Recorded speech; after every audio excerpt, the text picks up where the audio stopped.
Hi, everybody.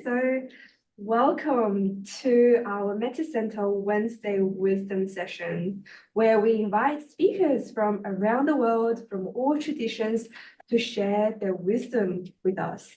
And today, the topic is equanimity isn't dull, it's a radical superpower. Whoa, how awesome is that? Having a real life superpower that we can cultivate. Well, before I even started on Buddhism, I probably wouldn't know what equanimity really means. So, what exactly is equanimity in the context of Buddhist practice? And how is it a superpower in our spiritual practice? So, I'm like so curious about the topic today. And I'm so honored to have Nadine here joining us to speak to us about it. So, a little bit about Nadine before we start. Nadine is an insight meditation teacher. She has been practicing Buddhism for 20 years across Zen and Insight traditions. And she has undertaken Dharma teacher training with James Baraz, co-founder of Spirit Rock Meditation Institute, and with Insight Meditation Institute in Sydney.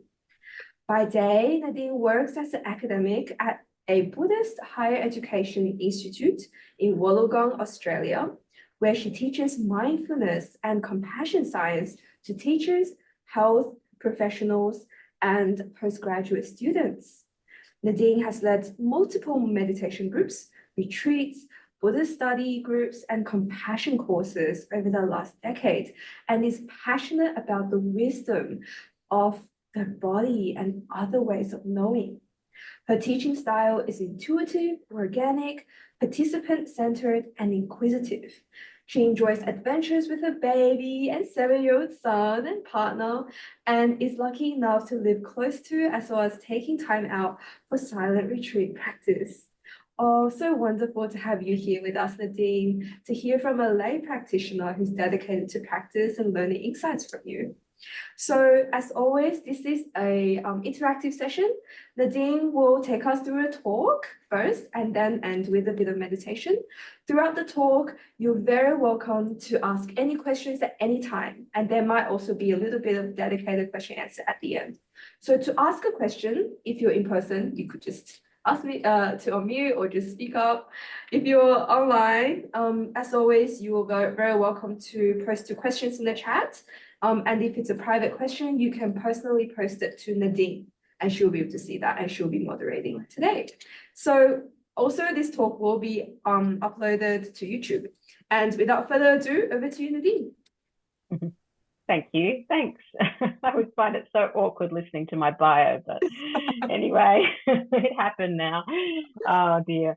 I'm delighted to be here. Thank you so much for inviting me. I'm actually on Kaurna country here in Adelaide, South Australia, with a parent of mine who's actually very unwell. And so I'm riding some pretty serious waves at the moment of grief and uncertainty. And so this topic, equanimity, has been so important in navigating this process with my loved one.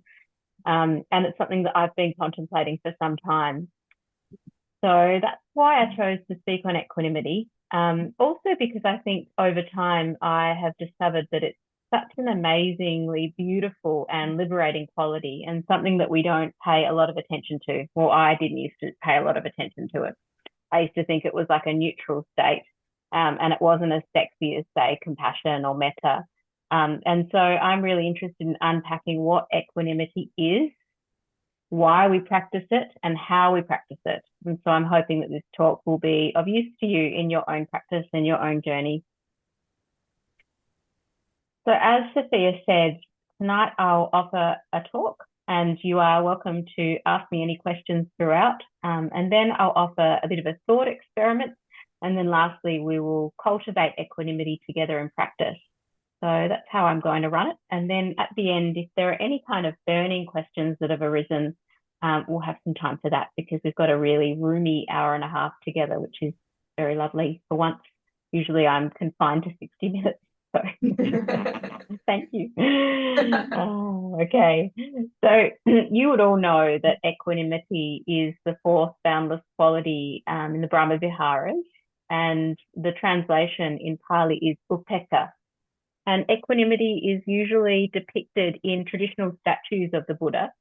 And the Buddha is often depicted as, grounded in the earth, able to bear witness to joys, sorrows, lamentation, grief, bliss, whatever goes on, he's able to bear witness to that. And that's depicted through the image of a very grounded Buddha that appears a bit like a mountain. And so when we imagine the Buddha, we often imagine someone who's not agitated or flustered. And we imagine someone that doesn't react necessarily, but responds skillfully. And I think in a way, for me anyway, equanimity has been an outcome of practice. I've done less conscious cultivation of equanimity in my meditation, and more mindfulness practice, right?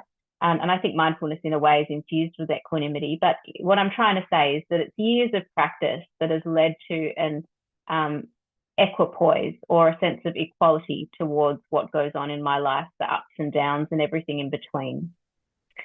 And so sometimes when I reflect on equanimity, the images really inspire that sense within me. And so these days, I'm thinking more and more about, doing it consciously, cultivating it in my mind and heart, with intention and energy, as opposed to just seeing it as something that arises naturally after years of practice. So I'm doing both basically. And you might be more into, just seeing equanimity unfold in your practice in that very organic way, or you might be more interested in that active cultivation, which we'll talk about tonight.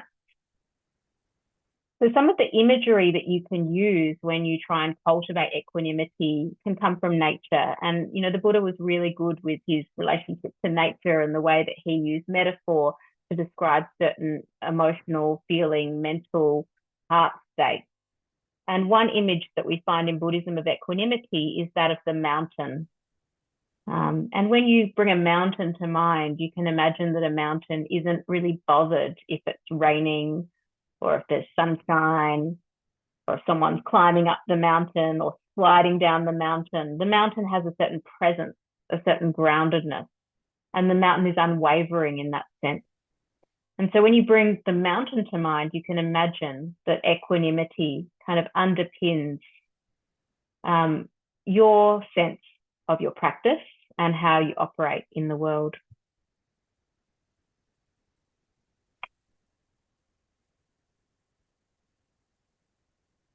And so in equanimity, we're not being pulled around by what arises internally and externally. And that's really important to think about, because often we get really hooked, and often, there's a moment of contact with the external world, and then we start proliferating and we're experiencing dukkha, right? And the same can be said about an internal image or thought. And so with equanimity, these things might arise, but we're not pulled around by them. We're not pushing or pulling in response to phenomena that arises. And in this way, equanimity can be considered an antidote to agitation. And so, this state of continual restlessness that we find ourselves in when we aren't practicing, when we're just following our desire, following whatever arises, is quite unpleasant a lot of the time. And when we sense into the body and mind in our practice, we notice, we're really restless, actually. I'm not feeling equipoise. I'm not feeling balanced. I'm not feeling in the moment. And so equanimity in this sense can be an antidote to that racing mind. I think in a way that sense of equality, so seeing all things before us as equal, the pain, the pleasure, the gain, the loss, the disrepute, the reputation, the praise, these 8 worldly winds that we often experience. Seeing those phenomena as equal is not really highly regarded in our culture. And a lot of people say, well, if I'm equanimous, how am I going to get anything done? Because I'm just peacefully sitting there like the Buddha. I'm kind of not reacting to the world. I'm navel gazing. And so a lot of people are critical of this quality because they think that in some way it limits our capacity to respond to the world around us. And I think that's probably a misconception. I actually think equanimity does the opposite. Equanimity allows us to respond intelligently and skillfully and not drain ourselves fully. And what I'm trying to say is that when we're confronted by something difficult, when we're equanimous, we're more able to work out what's practical in the moment, work out what would be helpful, do it, and then let it go. Yeah, as opposed to being in this space of proliferation and doubt and worry and agitation. So I think in a way it really does support our work in the world.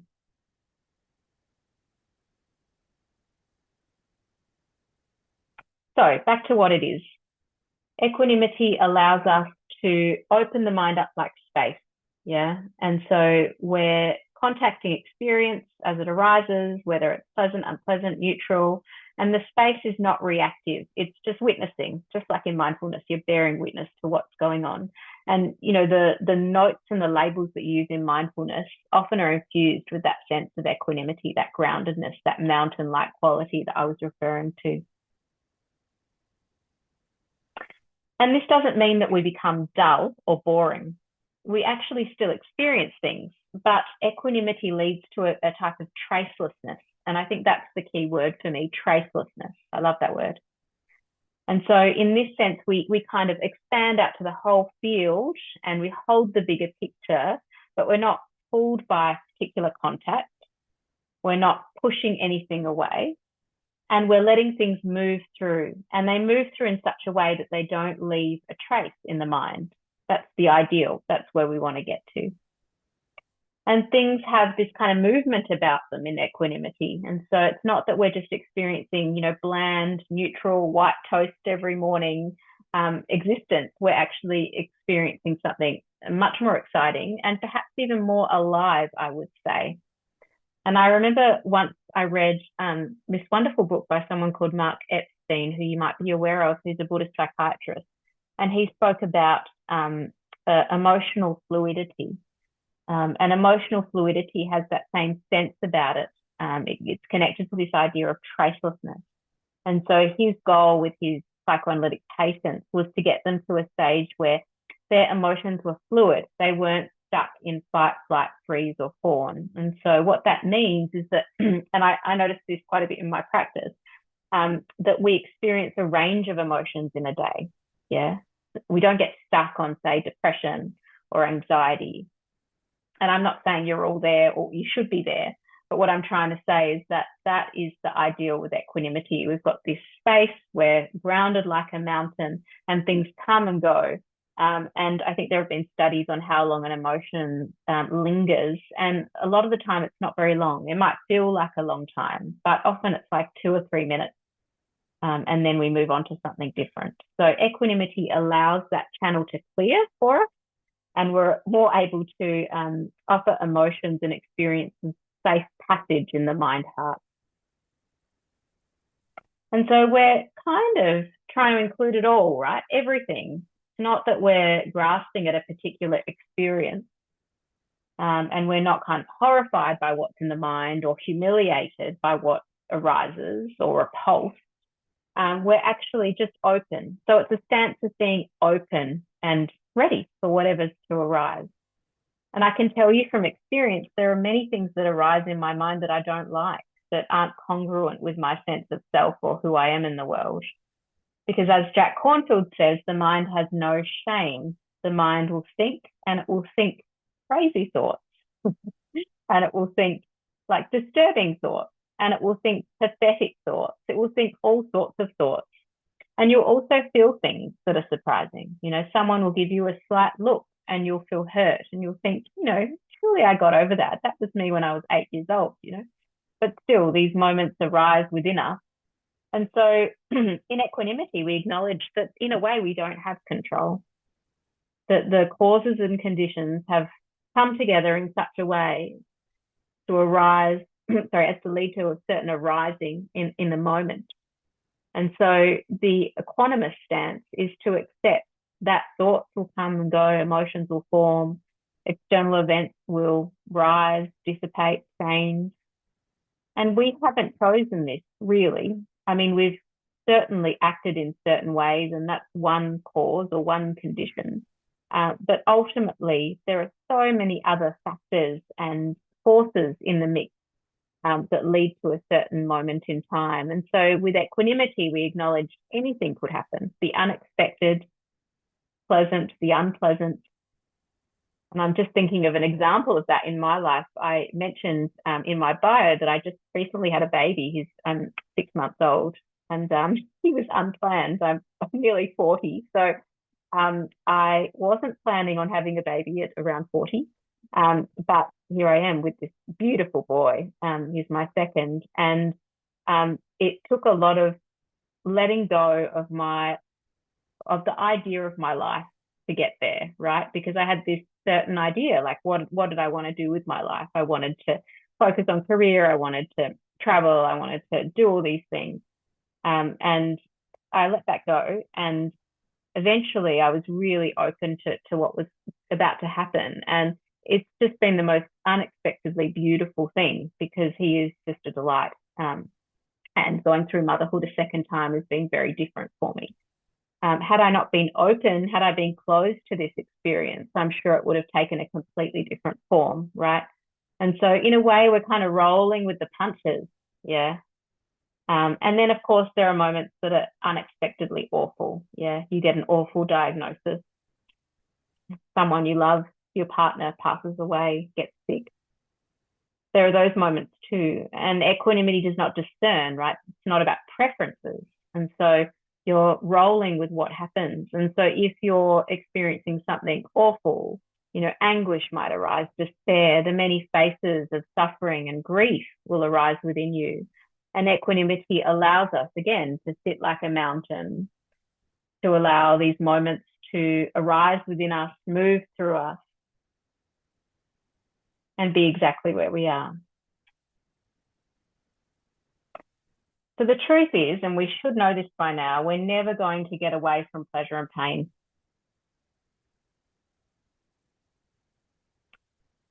But the hope, according to the Buddha, is that we can get away from the mental turmoil around it. Yeah. And so we're not trying to escape samsara. We're squarely within the middle of samsara.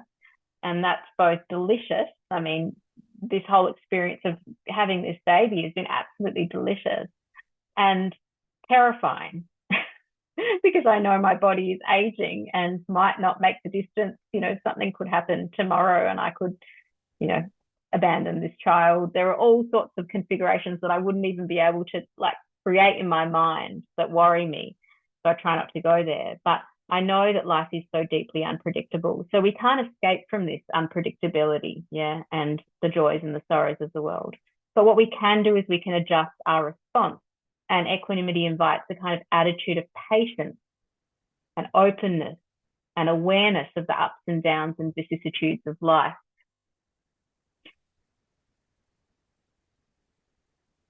I'm just going to check the chat.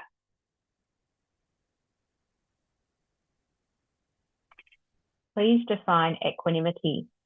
Okay, I'll do that. Let me just write that down.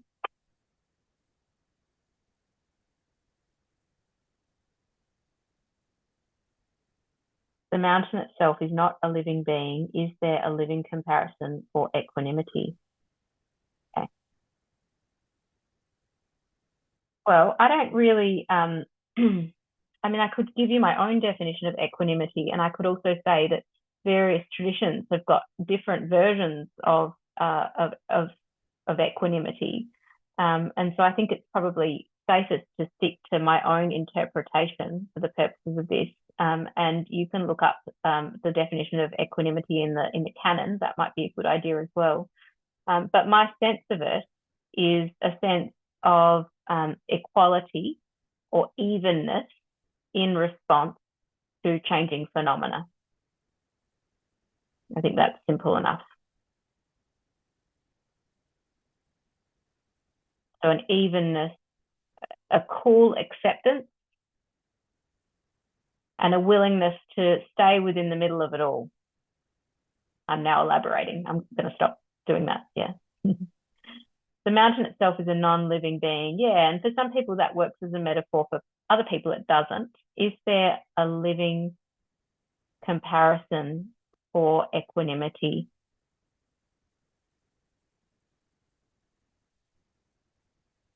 Sure. I mean, I know a lot of people who are equanimous, and usually you can sense it when you meet them. And they're not all Buddhists, actually. I've met a lot of people who are, say, therapists who have done a lot of internal work, who can really sit with suffering and bear witness to what's going on. I've also met a lot of Christians who can do that as well.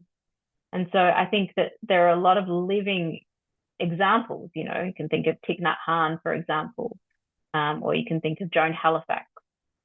You can think of various individuals who demonstrate this beautiful quality of being able to stay put in the middle of difficulty and not get caught up in excitement and attachment. Yeah, and most Buddhists have that quality. You probably have that quality. So I'd say there are many living examples, I think.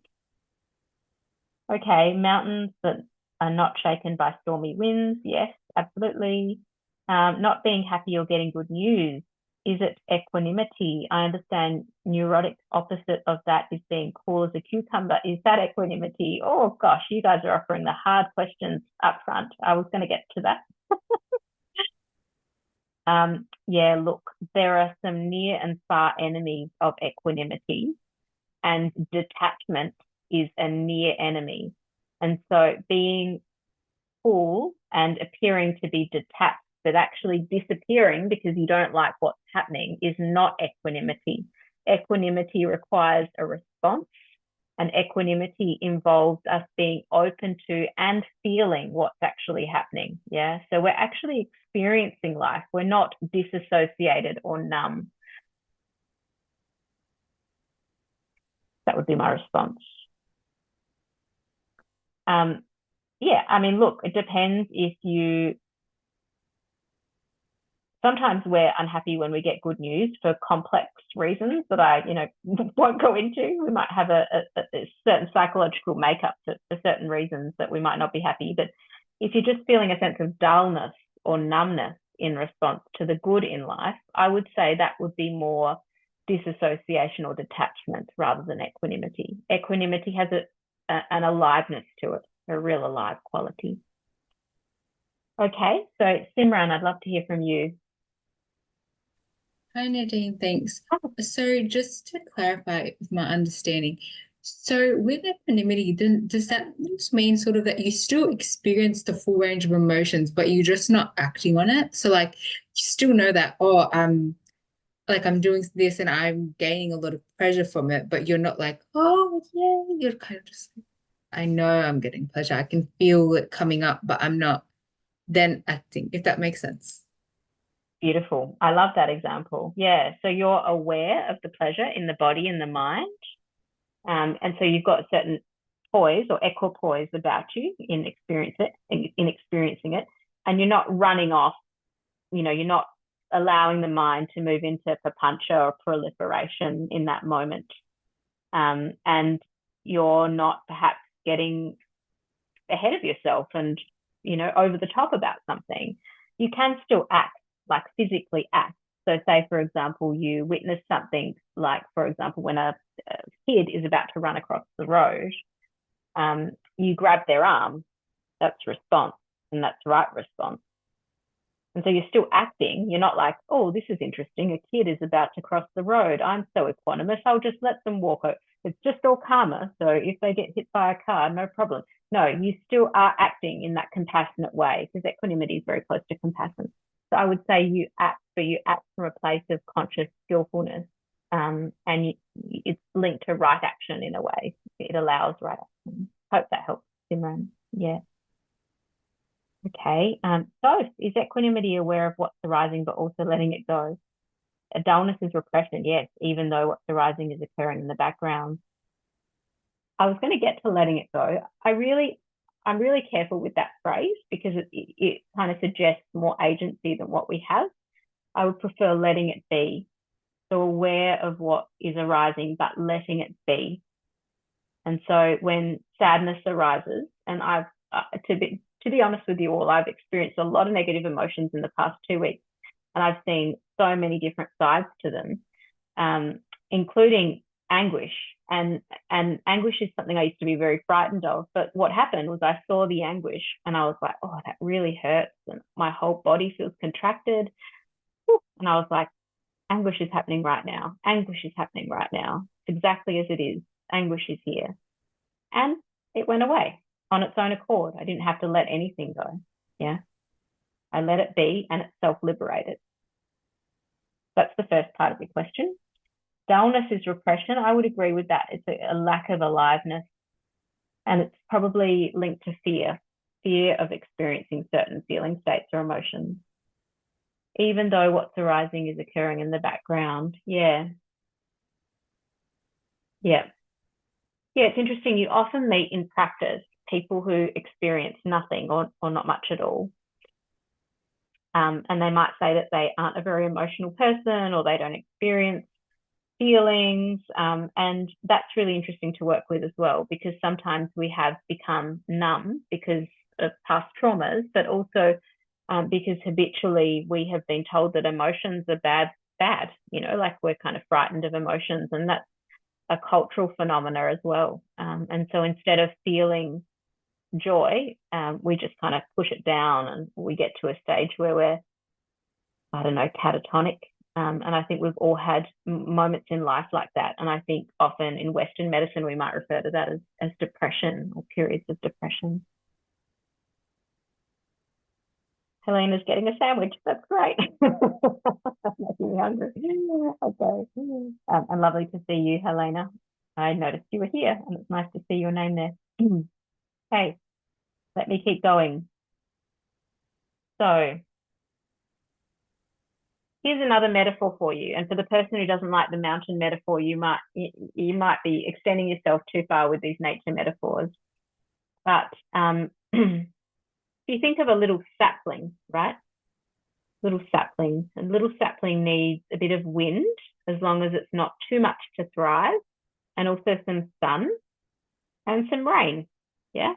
And so difficulty from a Buddhist perspective is not all bad. It's actually grist for the mill, and it helps us deepen our equanimity. And it's a kind of, in a way, a kind of exposure therapy. You might use that word in psychology, where we start to expose ourselves to negative emotions or negative feeling states, and we become more and more capable of being with them, of being that mountain, of being presence, really. I don't know about you, but a lot of the time in my earlier life, when I was younger, I used to sidestep negative emotions. And during difficult times, I would distract myself and do all sorts of maladaptive things, drink, hang out with my friends at night, not go to sleep, not get a good night's sleep, that type of thing. And what I noticed was what Sophia mentioned, and that's that you can't actually run away from negative things, that they will find you eventually. And so what happened to me was when I went on retreat, I started to feel all sorts of emotions that I'd buried, that had not moved through in that safe way, that did not have that safe passage. And so as soon as I started to sit, I thought, oh my God, meditation is actually the worst thing for me. Like, I feel awful. And meditation is traumatic. That's what I thought. I thought meditation is traumatic. And I didn't kind of put two and two together. And I didn't realize that I was offering all these emotions and experiences safety for the first time in my life. And they were arising. And I found it really hard to bear some of those emotions. And it's just been time and patience and practice, and that sense of like, okay, I can do this, reassure myself, I can be here, I can be like that mountain, I can stay rooted.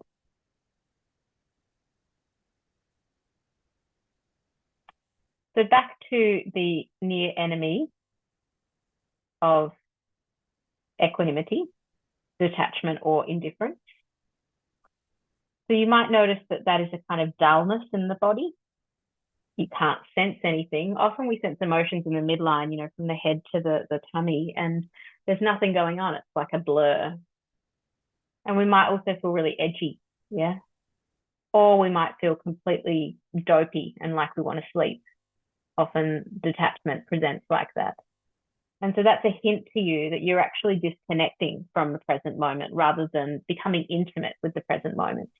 And I think equanimity offers a type of intimacy with the world around us, because we're willing to feel and experience, and we're not kind of pushing away the things that we don't like about ourselves or our experience.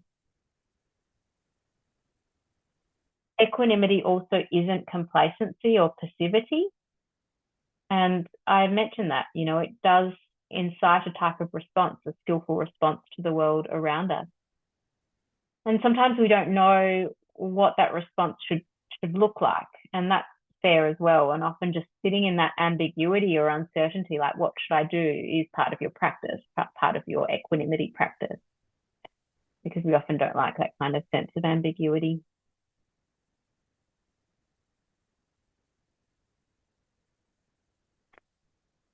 Equanimity is inherent in mindfulness. I mentioned that.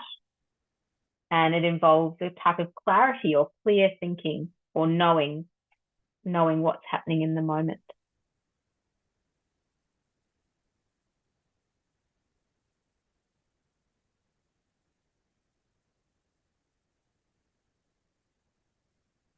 Okay, gonna check again.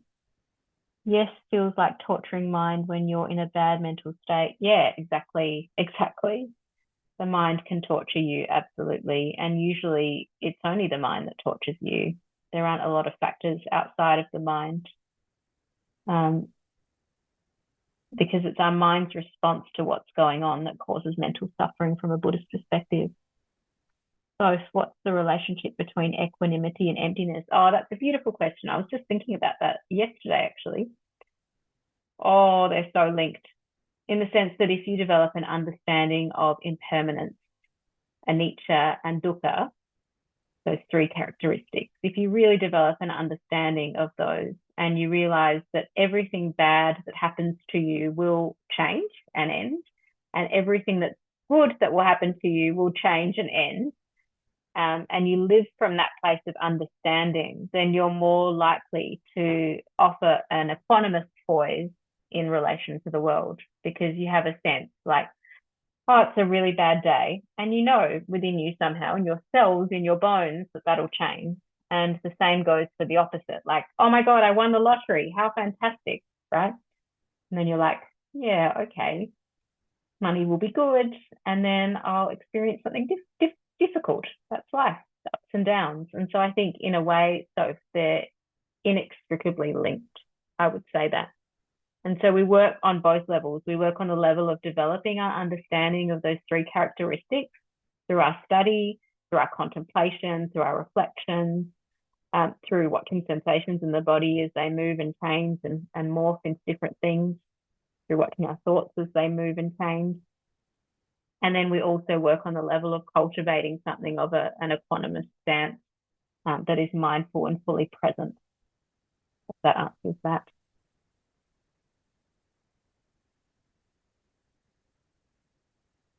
There's this lovely image of water birds, and you can imagine that there's a pool or a pond, and there are water birds that come and land, and those water birds make an impression on the water, and then they leave, and when they leave no trace. The water just remains water, right? And so the water isn't impacted. It doesn't mean that the water hasn't registered what's going on, but it's not thinking, where have those birds gone? How are they doing? I want those birds to come back. Yeah. And so in a way, equanimity can be seen like that. We are the pond. These birds, ones we don't like, ones we like, come and go, and they leave. They don't leave a trace. And I think that's quite beautiful to contemplate.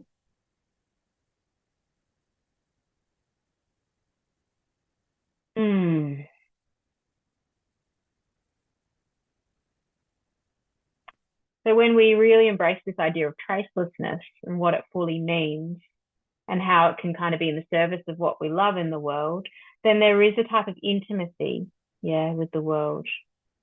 And we start to realize that equanimity connects us to the moment and what's arising. And we become equally close to all things, not detached, but close to all things. Because we're not selecting this or rejecting that. We're not pushing and pulling. We're actually just sitting in the middle, and we become intimate with everything. And that makes us more available as humans, because I know, you know, just even the image of myself sitting in meditation, I often think that it's kind of this open stance. It's like whatever wants to come can come, you know, Mara can come, difficulty can come. And I'm here grounded, I'm connected, and I'm available. I'm available. And from that place of availability, I will respond. I will respond. And I often think of our hands being open in this stance, open hands, allowing what's present to be there and responding. And one of the pieces, I'm working on some writing at the moment, and I'm working on a piece on radical acceptance, which is something that a lot of Dharma teachers have talked about, including Tara Brach. And I'm thinking about how radical acceptance can be linked to this idea of equanimity. And I think radical acceptance is something kind of much more radical than what we think. Like it's a radical acceptance. It's not just like acceptance, cool acceptance.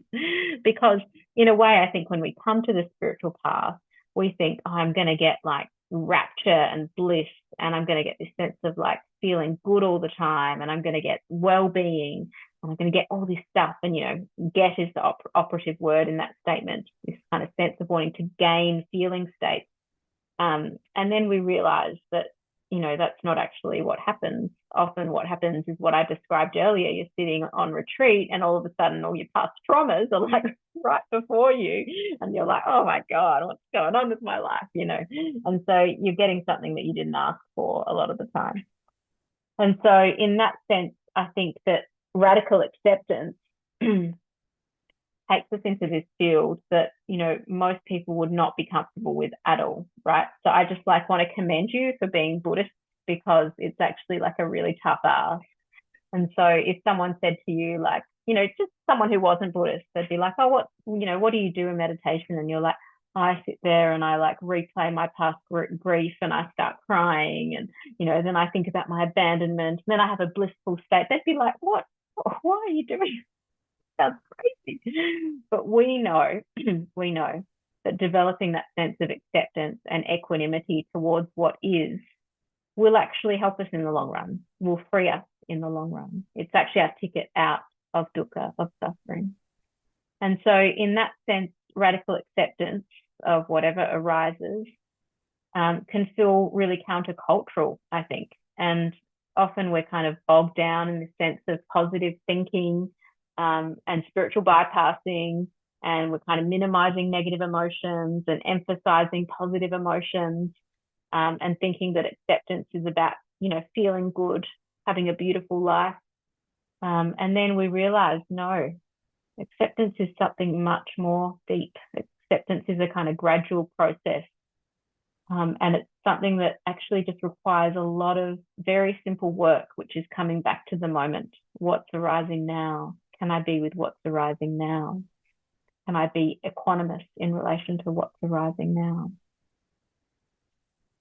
And so one of the practices that I've used over the many years that I've been working with this is Ajahn Sumedho's It's Like This Right Now. You might be familiar with that. So he uses this beautiful term, it's like this right now. And he kind of says it like that. It's like this right now. Very cool.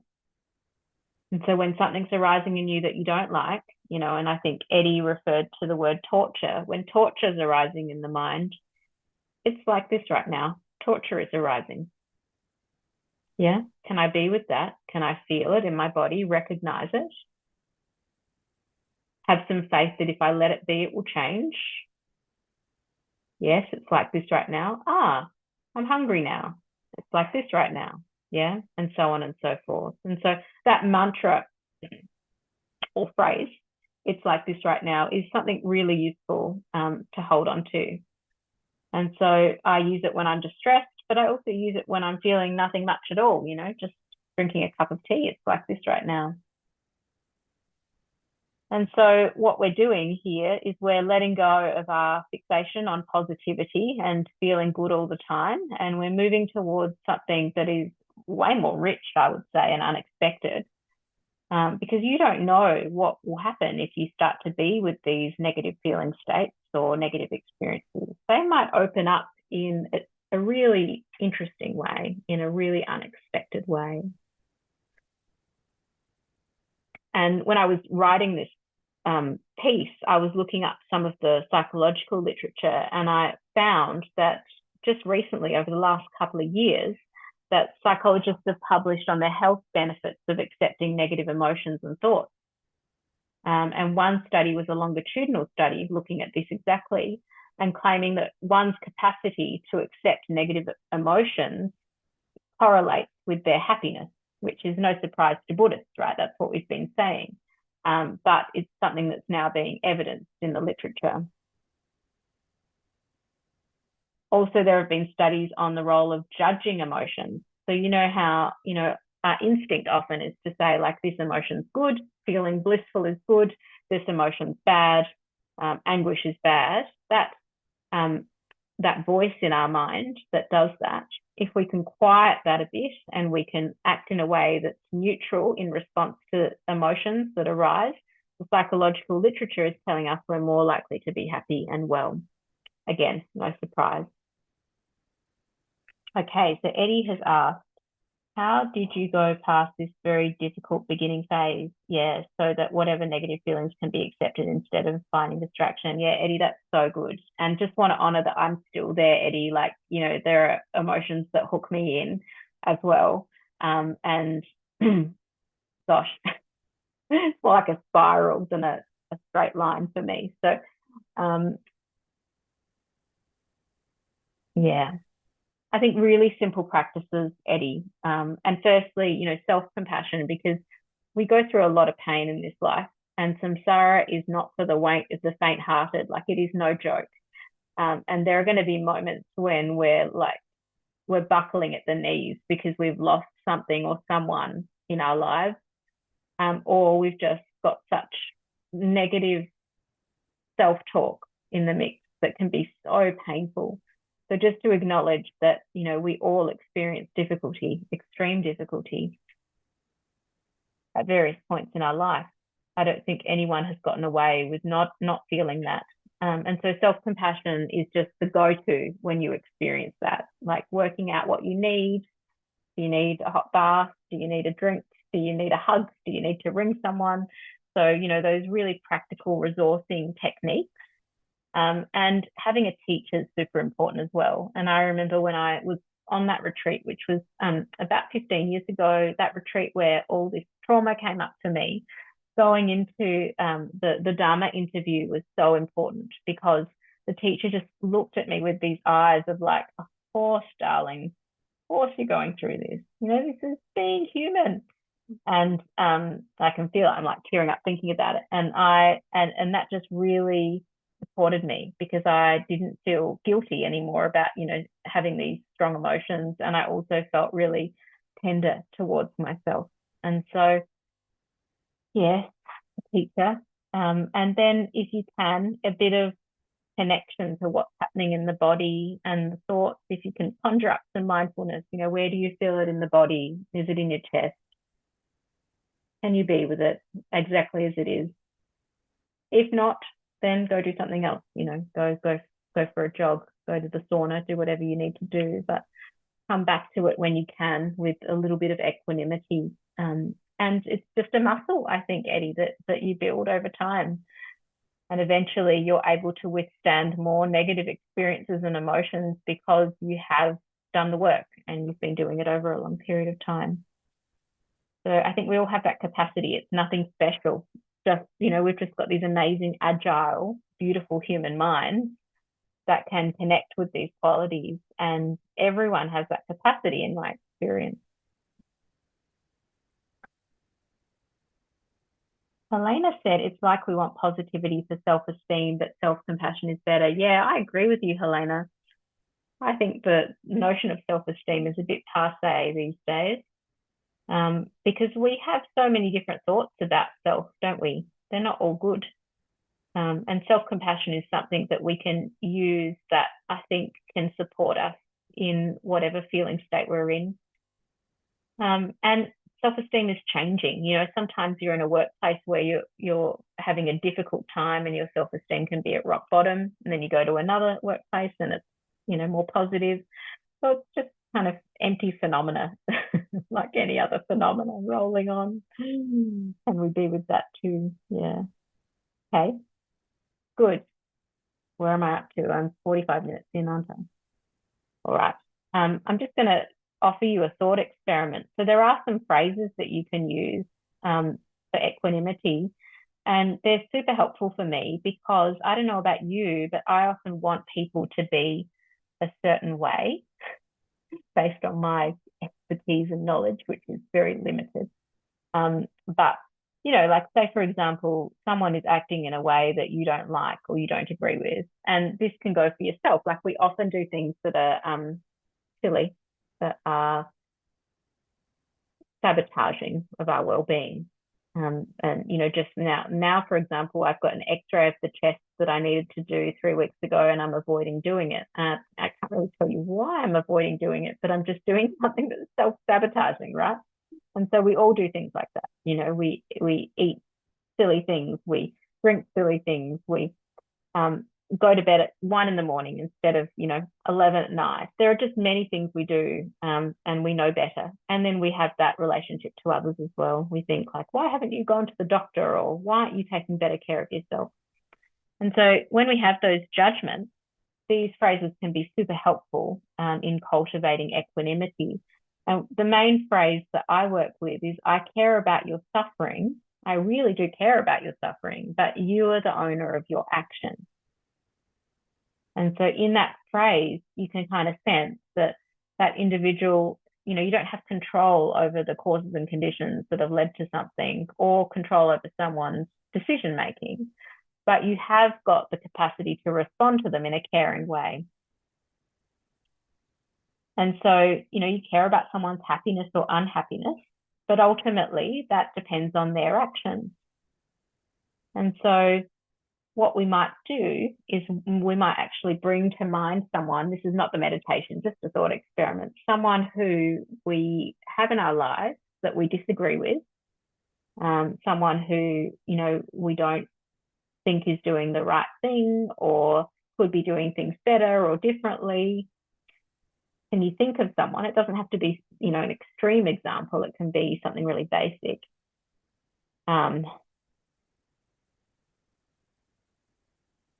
For example, we might think someone needs to quit vaping or smoking. And that's often a thought that goes through my mind. So whoever that person is, bring them to mind.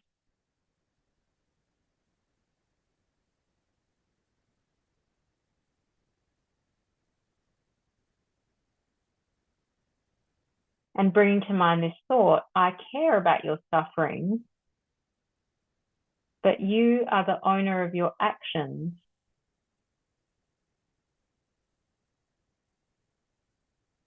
This person is not in our control. We can't change this person. That's very hard because we like to control as human beings. So close your eyes and take a breath, find your seat, bring that person to mind. You may have tried to fix this person.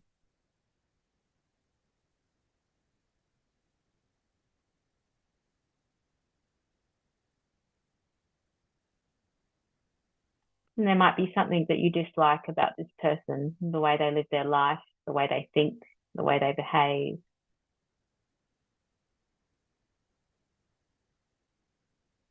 The circumstances around this person are unfolding according to nature, the laws of nature, that are not within your control. And so you might bring to mind this idea, I care for you, but I can't control your happiness or your unhappiness. I care for you, but I can't control your actions.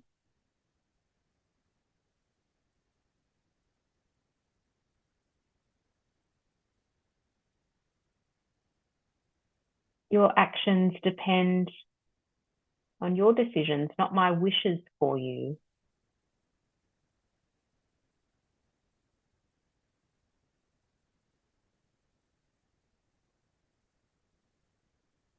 I care for you, but I can't control your happiness or unhappiness.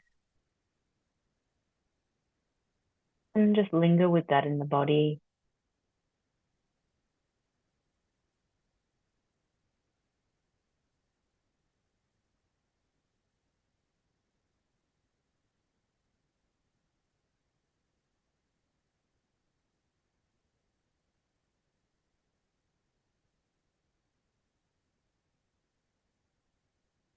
When you're ready, you can open your eyes.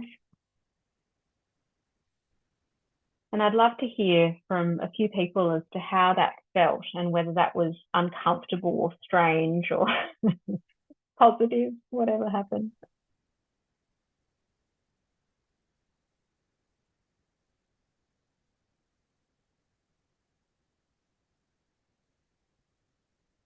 So can you unmute?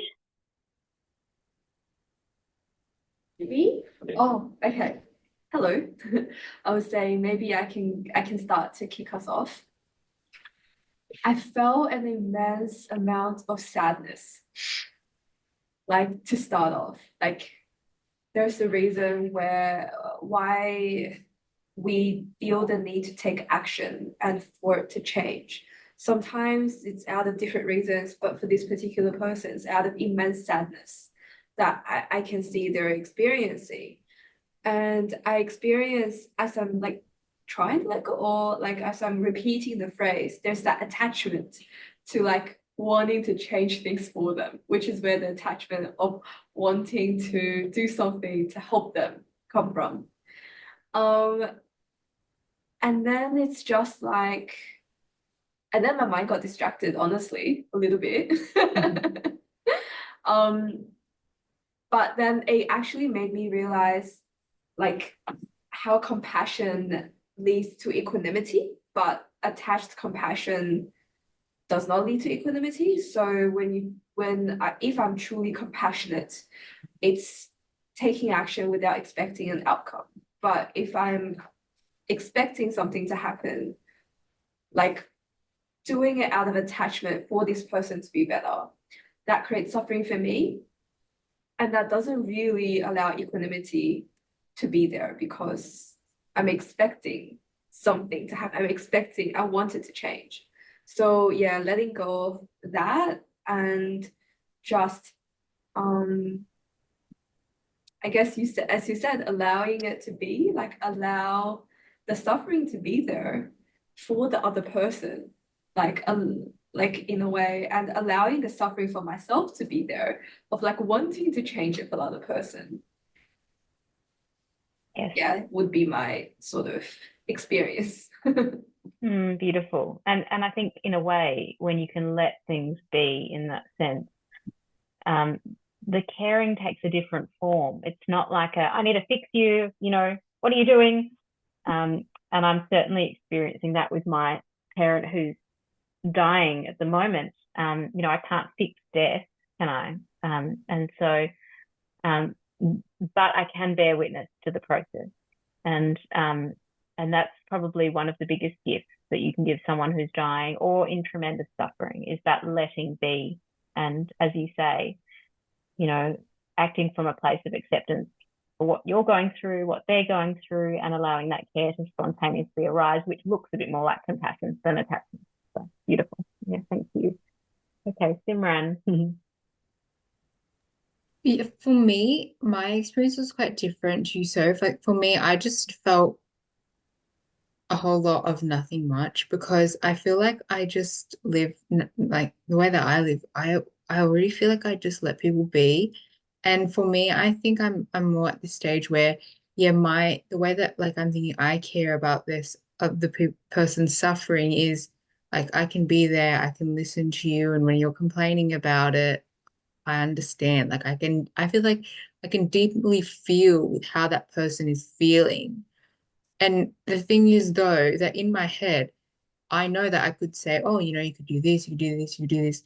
But then I just think like, well, that's their journey and I'm just gonna let them be. And I don't really have any desire to change like anybody because I'm like, they could turn around and feel that about me, you know? They might think, why is she like that? Why that? But for me, I just sort of do my own thing. And that's why I'm thinking when I was doing that thought, I'm thinking, yeah, but they're just going to continue doing their own thing. And I could tell them 50 times, it's not going to change anything. I may as well just be an open ear. And I just listen, okay. And then to kind of sort of just move on to the next thing. Beautiful, beautiful. That sounds like equanimity to me, Simran. Very well said. Thank you. Eddie, there you are. Hi, Nadine. And in my experience, actually, I felt like I had like 3 or 4 seconds of pure compassion to this person that you asked us to imagine. But I came back to my default state of mind again. And I kind of feel like curious about how to make this compassion feeling last longer, you know? Because it felt quite nice to be able to have sympathy or compassion towards other people, especially someone who is very, very difficult and close to us. So yeah, beautiful. That was my experience. Thank you. Yeah, so you're kind of asking about how to let that caring feeling linger and be with it. Yeah, good question. I think each mind is very different. Some of us, feel that quite naturally, and others need to cultivate that a bit more. And my sense, and this is a bit of a controversial thing to say, is that I believe that we don't need to cultivate care and compassion, that actually it's inherent, and that what we need to do is get out of the way of ourselves. And so it's more about working with the hindrances and the obstacles to compassion than actually trying to cultivate anything new. Because I can see it, like even in my 6-month-old, the metta in his eyes is so beautiful, and then they become conditioned and things change and things. So in a way, Eddie, it might just be about identifying what got in the way. Was it like a distraction or another thought, or like what actually happened, and tracking that and working with it on that level, and knowing that, I think you were born with a beautiful, caring heart, and that really we just get a bit lost along the way. So that's my controversial 2 cents on that one.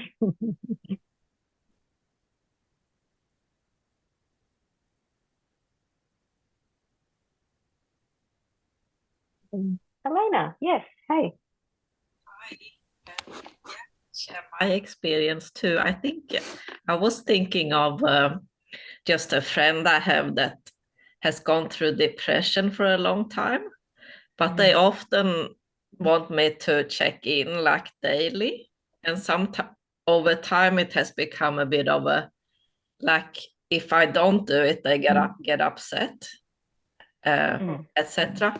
So it feels like that thing where you said your happiness is not in my control. It made me feel like lighter, even though I care about them. Yes. It's hard if their happiness depends on me. So yeah, it made me feel just lighter to think that way. Because I think I feel a lot of guilt all the time. I'm easy to make feel guilty. Yeah. Totally. Yeah. Let go of that burden. You can't. Yeah. Yes, absolutely. And we know, like, it's lovely to be a supportive friend and show up for people. And that's so beautiful. And I'm so glad that I'm sure everyone in this room does that. And that's a beautiful thing. And we also know that we can't save anyone from their own minds, that they actually have to do that work themselves. Yeah. Thank you for those tips. Yeah. I'm glad you felt lightness. That's lovely. Okay. Good. Well, let's sit. Well, yes, Simran. Yeah, I know, Simran. Kind of concerning that we can't control ourselves. No, the Buddha said we did have some agency, just not as much as we thought. Yeah. So we can control our intention, and we can control our response to phenomena. We just can't control phenomena, basically. So And that's a really fine point, I think. Like, we often think when a negative emotion arises, I shouldn't be feeling this. I'm a spiritual person. But the causes and conditions have already come into fruition. So there's not much we can do.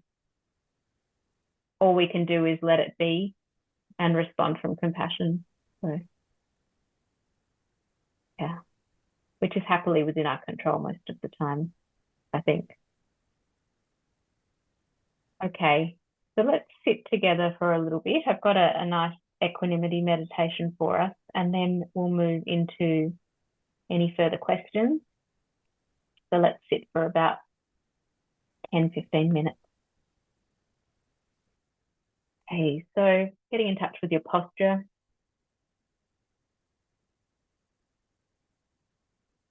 And just rolling your shoulders up, back and down. You can start by noticing how you're breathing today, this evening.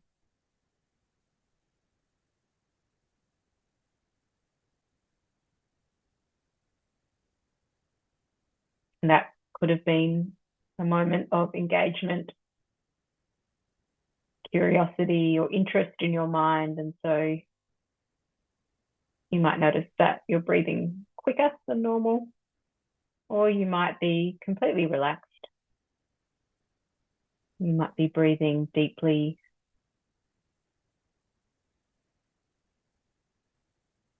accepting whatever's there.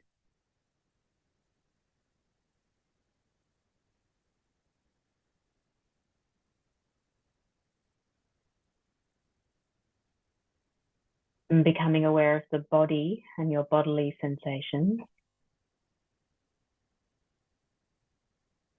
Feeling into the body.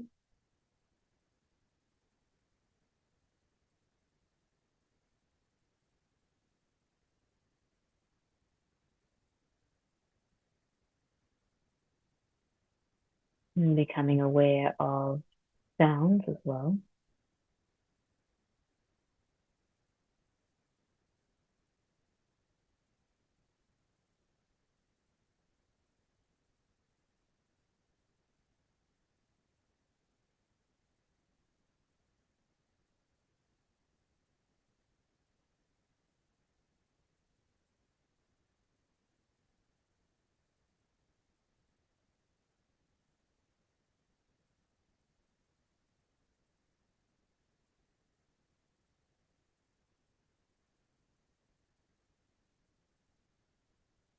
Becoming aware of any mood or emotion that's present.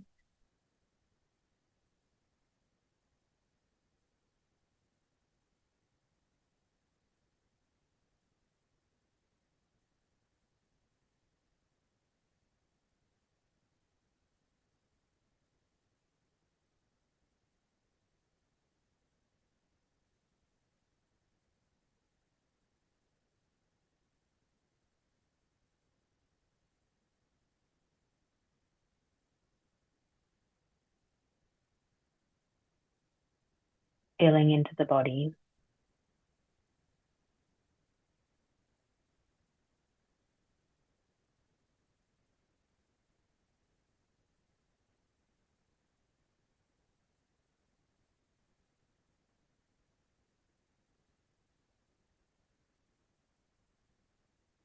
And allowing life to express itself moment by moment.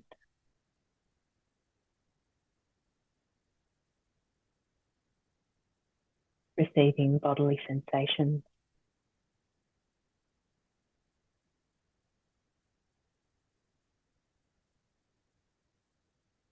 Listening to sounds and letting sounds come and go. And listening to and feeling the whole mind.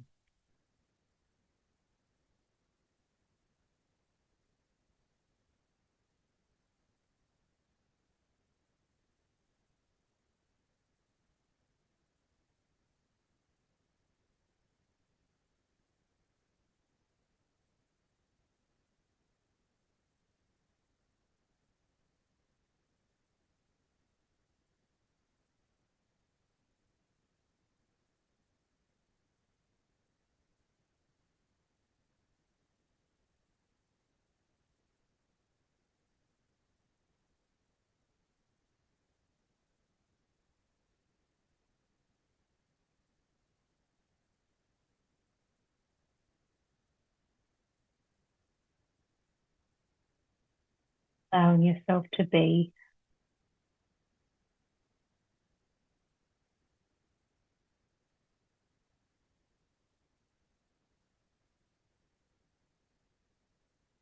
Inspired by the mountain.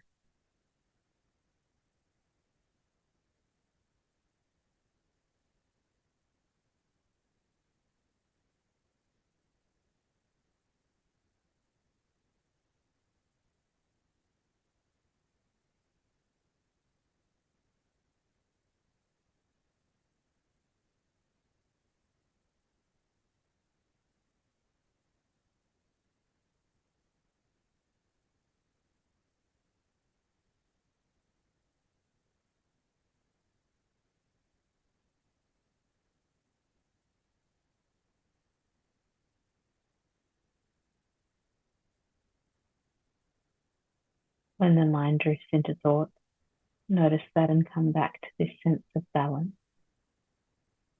of groundedness.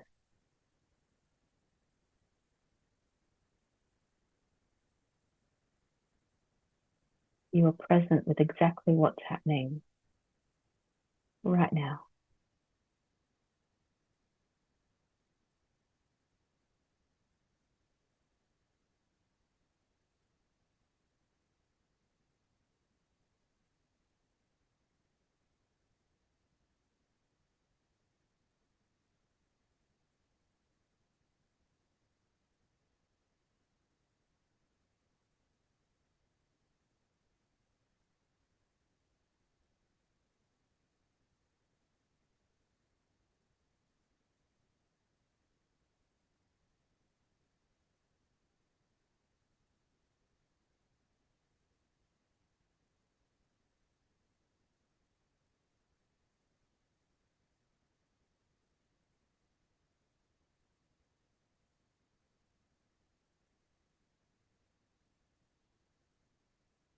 Relaxing the shoulders and the heart.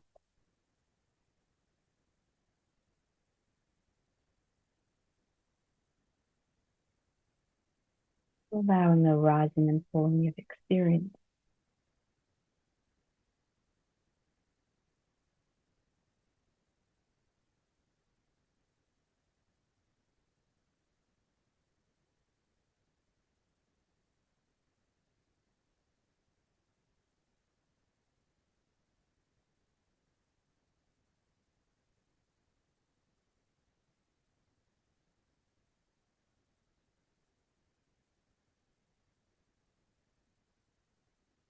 Majestic like the mountain.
And bringing yourself back to the here and now.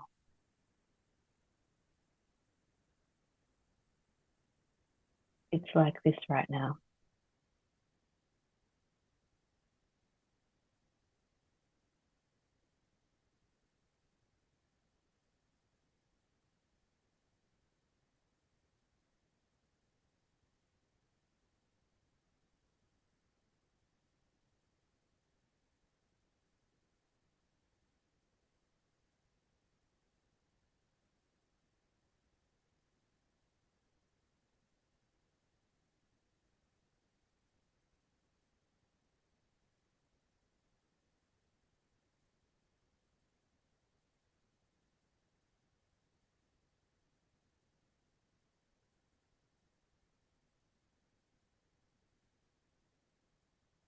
And when you're ready, and open your eyes and open to the room around you,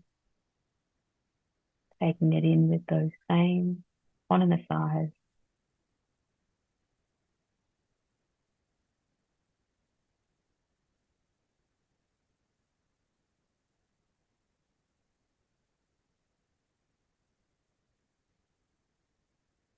And blessings to each of you.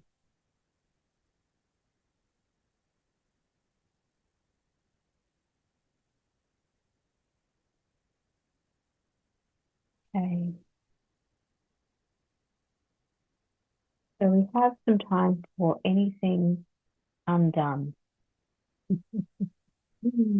needs to be done.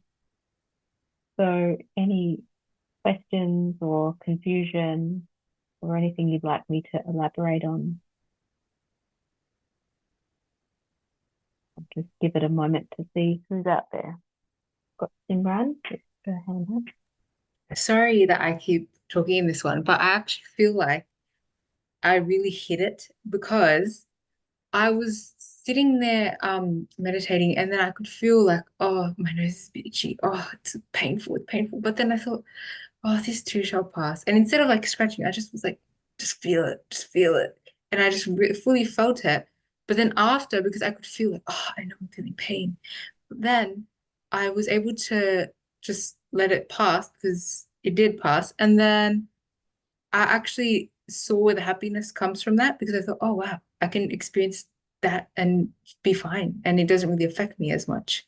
So I still like, I really focused in on it and I felt it probably more. Now I get what you mean, like the aliveness, like, oh, you really feel the pain, but then you just don't act on it. And then I feel happy because I feel more resilient now. So I definitely felt it in the meditation. So thanks. Beautiful. Leads to more resilience. I'm glad you used that word. Thank you.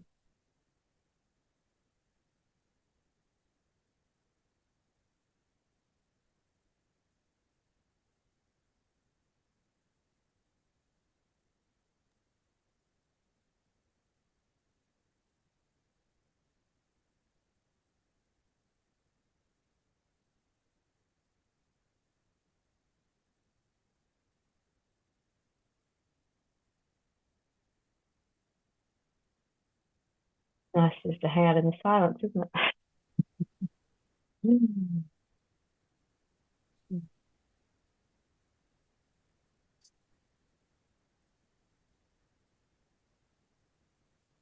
So if we can't hear you. Oh, really? You can't hear me? Oh, No? I meant Sophia. Sophia's got a question. I didn't know if you could see my hand up or you Oh, just. I couldn't. Oh, it's because of your background. Sorry. It's I so was kind of like, blended. is this opportunity that she wants us to practice equanimity? No, I'd love I your was like, question. I feel the urge to say something, but maybe I'm you glad you're talking. Yes, have please go something on. else in mind.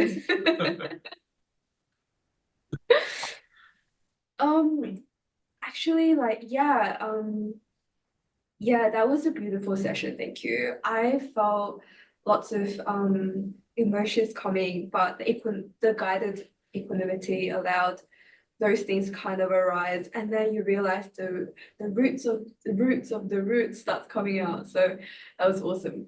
Awesome. Like that was beautiful. My question from before we started the meditation, like I was curious about our topic of discussion, which is control. Because something that I was curious about is how much control do we actually have over how mindful we are? Because that's a question I've actually had for a while now, and I don't know the answer to that. Yes, how long is a piece of string? I mean, Yeah.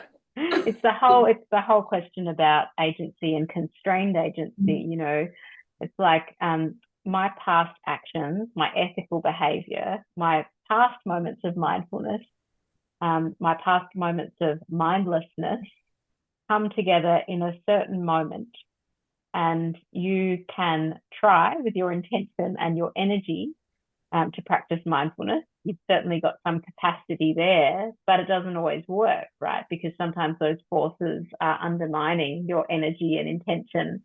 But yeah, I don't think I can answer your question directly, because I think there are so many configurations of these causes and conditions in the moment. But I do want to say that in my experience on retreat, continuous mindfulness leads to more mindfulness. And so you notice it. You notice, concentration builds momentum, just like mindfulness.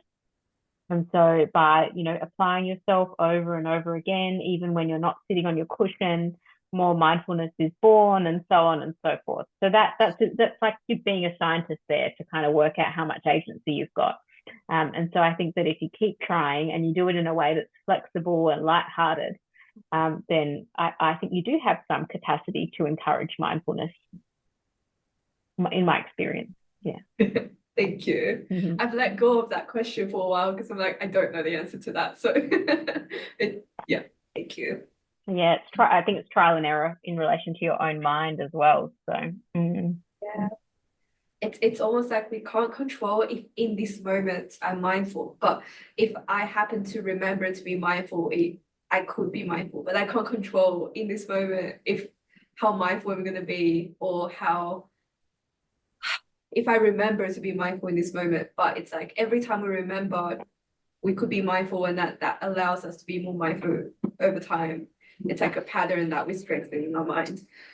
Exactly. It's a habit. Yeah. And I think you can, if you just focus on intention and energy as the main areas you can control, you can't control the outcome. You're right. And mindfulness is sometimes seen as an outcome. Other times it's seen as a practice. And maybe it's both, you practice the technique, but you can't control the outcome. Yeah. Beautiful answer. Thank you. Thank you. Any questions in person, maybe? Everyone's enjoying the ride a little bit.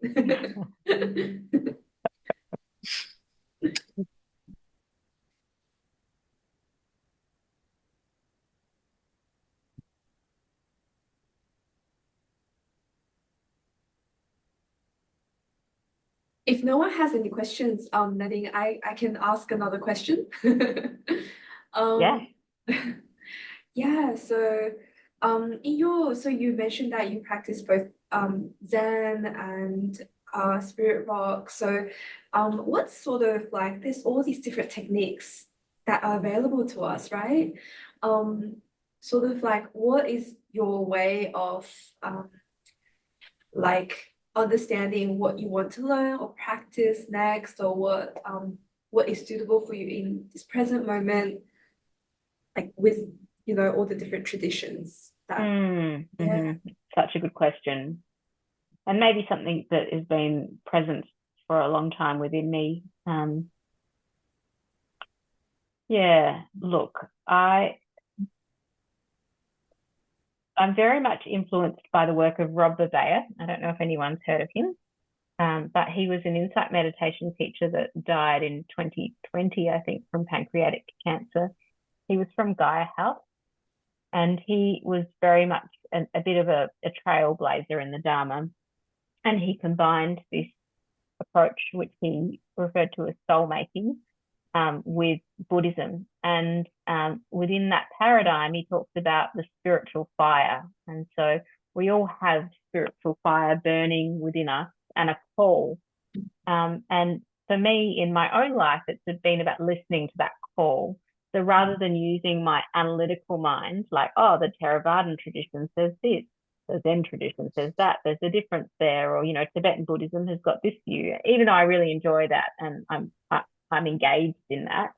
In terms of my own practice, I ask myself, you know, what is the holy fire within me that I want to stoke? And sometimes it is just sitting on a zafu, and just being, and noticing what arises, you know. And then other times there's, you know, I'd like to cultivate metta actively. Other times it's I want to go walk in the rain, or, you know, but I do tend to trust myself, because I think we all have such particular minds. And the Buddha was very clear on that. You know, we all have different temperaments and we all have different needs. So one size fits all is inappropriate. And that's one of the criticisms of the mindfulness movement, actually, is that it is one size fits all. Whereas when you have a teacher, they can kind of adjust practices for you.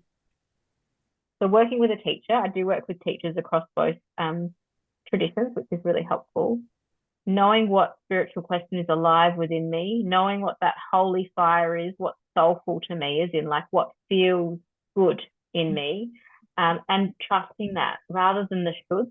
You know, there's a lot of shoulds. If you're a Theravadan Buddhist, you should be sitting 2 hours in the morning, 2 hours in the evening. You should be practicing anapanasati, blah, blah, blah. The Zen practitioner, you should, none of that, you know. And I think I've had to really, as a mother as well, integrate the practice with my life. And so, you know, sometimes it's not about formal sitting, it's about, you know, feeding a baby or something. And so not seeing life and spirituality as separate as well is important to me as I navigate the many traditions that are available to us. Yeah. Absolutely agree and relate. When I started out, it was very like, oh, there's so many different things. Like, I'm so confused. And then now as I practice more and more, it's almost like that doubt and fear start to lower, and then you start to build more confidence in the self, and it's almost an essential part of the process. And I asked that question because when you were talking about compassion, you discussed that, you know, it's a controversial opinion that you believe it has.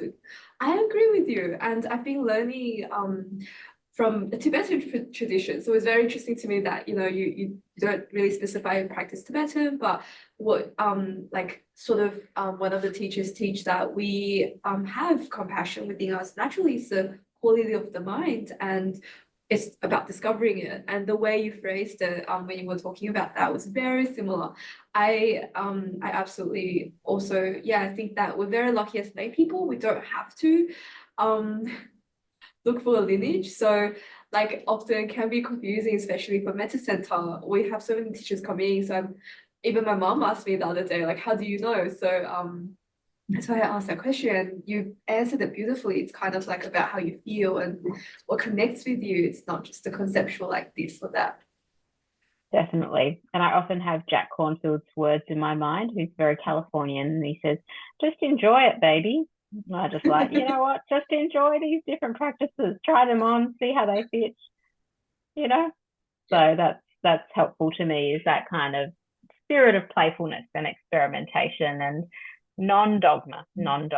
Yeah. Yeah. Because we're working with our minds. We're not trying to propagate organized religion, right? So yeah, different intention there. Yeah. Absolutely. Yes, exactly.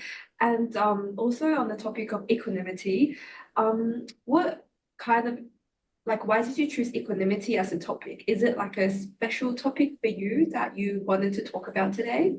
Out of all the potential things, right? Like topics that you could talk about. I had a few ideas. Yeah. Why did I choose equanimity?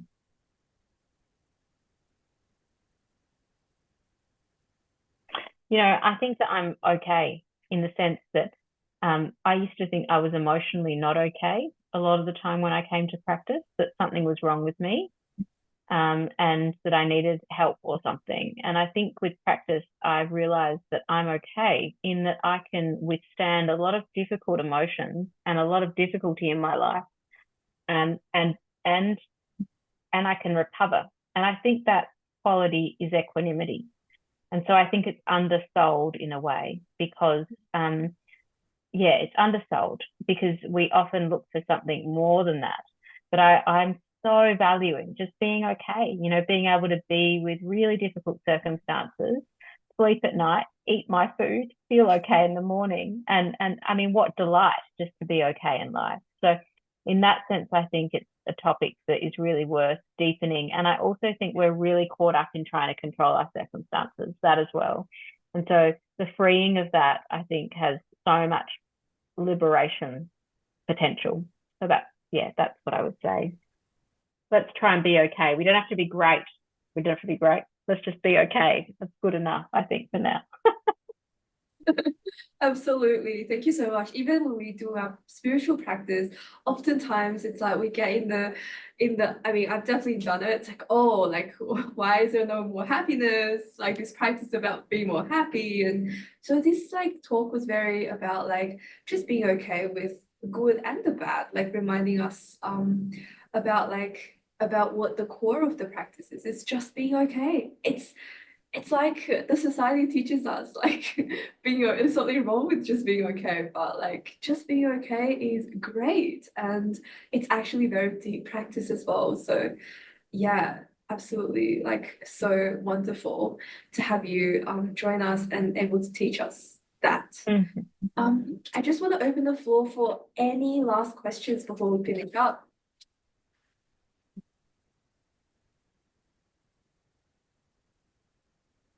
So often the talk is so good that everyone's like, yep, clear, there's no questions. Well, in that case, we might start wrapping up. I just want to give you a big thank you, Nadine, for this wonderful talk. I felt like it was so well prepared. You talked about equanimity from so many different angles, and you shared your personal experience and made it so relatable. As many have commented, it's such a relatable, like a lot of things you've shared is very relatable that we can use in our everyday life. So thank you for that. There was something else I wanted to say before, now I've forgotten. Yes, I wanted to say as well, like, I feel like this talk, you did embody equanimity. The way you talk, I felt like was quite centered. I mean, you did tell us about a difficult time you're going through, but like you're able to, you know, like you really, I do feel that you do embody equanimity, giving us this talk whilst being able to going through such a difficult time. So thank you for also, yeah, like showing us equanimity throughout this talk. As you share the wisdom with us. Yeah, and I really hope that what you're going through and what your family is going through well shall pass, and that you'll all be well through this difficult process. And really appreciate you giving us this talk, even though you're going through not an easy time. So really appreciate that, and sending you lots of love and compassion. Oh, it's very, very well received. Thank you. I'll take you all with me. Okay, and so before we finish up, shall we do a dedication of merits? Yeah, beautiful. And just for the record, I don't think you're all okay. I think you're more than okay. I think you're quite wonderful. So oh. Just connecting with your embodied experience again. And we'll just dedicate all of our interest, attention, mindfulness, equanimity for the benefit of sentient beings in the world. The many who are suffering in war zones, in hospitals, in ordinary spaces, like in a home. Many beings who need comfort, who need material support, like food and water. And many beings who are experiencing mental anguish and turmoil. May they be free of suffering, and may our practice support all beings on the path to liberation and awakening. Thank you.